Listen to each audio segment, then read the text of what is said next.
अस्सलाम वालेकुम। आज हम बनाने जा रहे हैं 1 किलो जलेबियों की रेसिपी। बहुत ही आसान सा तरीके के साथ आपको बनाना सिखाऊंगा। तो आएँ जी आपको बताता हूँ इसके लिए क्या क्या चीज़ों की हमें ज़रूरत है। इसके लिए सबसे पहले हमारे पास है मैदा। मैदे की क्वांटिटी हमारे पास 1 किलो है। उसके साथ हमारे पास है रंग कार्ड अभी मैं आपको बताऊंगा कितना हम ऐड करने वाले हैं। उसके साथ है मेरे पास मीठा सोडा, यानी कि जिसे स्वीट सोडा भी बोलते हैं। और उसके साथ हम शीरा बनाने के लिए हमें शुगर की ज़रूरत है। शुगर के साथ मैंने 2 सब्ज़ छोटी इलायची हमने रख ली है। तो और साथ हम जो इसका मिक्सचर बनाएंगे मैदे के साथ, हमारे पास है पानी। आएँ जी हम बनाना स्टार्ट करते हैं। बनाने के लिए सबसे पहले हम एक बर्तन ले लेंगे। मेरे पास तकरीबन आधा किलो से ऊपर चीनी है। तब इसमें पानी शामिल कर देंगे। ये तकरीबन हमने इसके अंदर 1.5 गिलास यानी कि पानी का शामिल कर दिया है। अब हम इसको पकाएंगे। शीरे को पकने के लिए रख देंगे।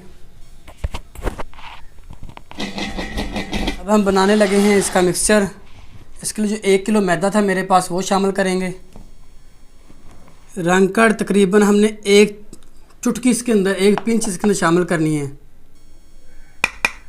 मीठा सोडा तकरीबन 2 चुटकी ऐड करेंगे। अब हम इसके अंदर पानी शामिल करेंगे।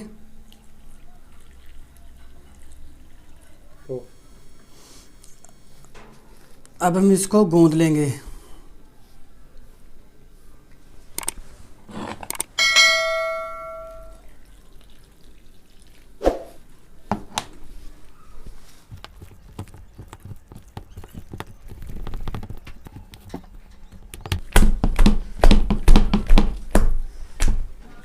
इसमें तकरीबन थोड़ा सा और पानी शामिल करेंगे।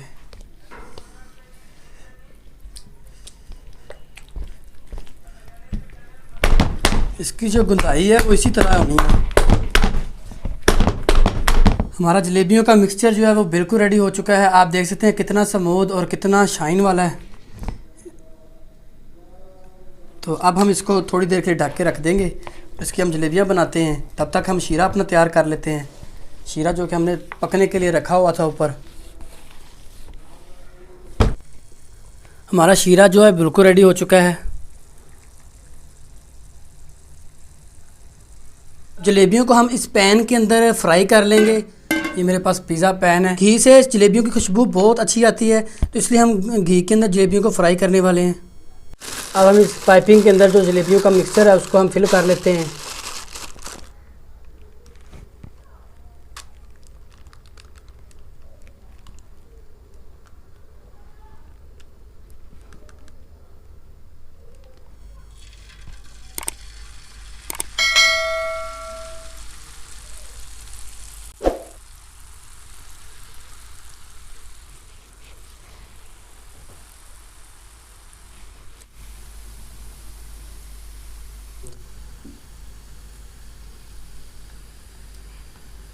अब इसको हम टर्न कर लेंगे, इसकी साइडें चेंज कर लेंगे।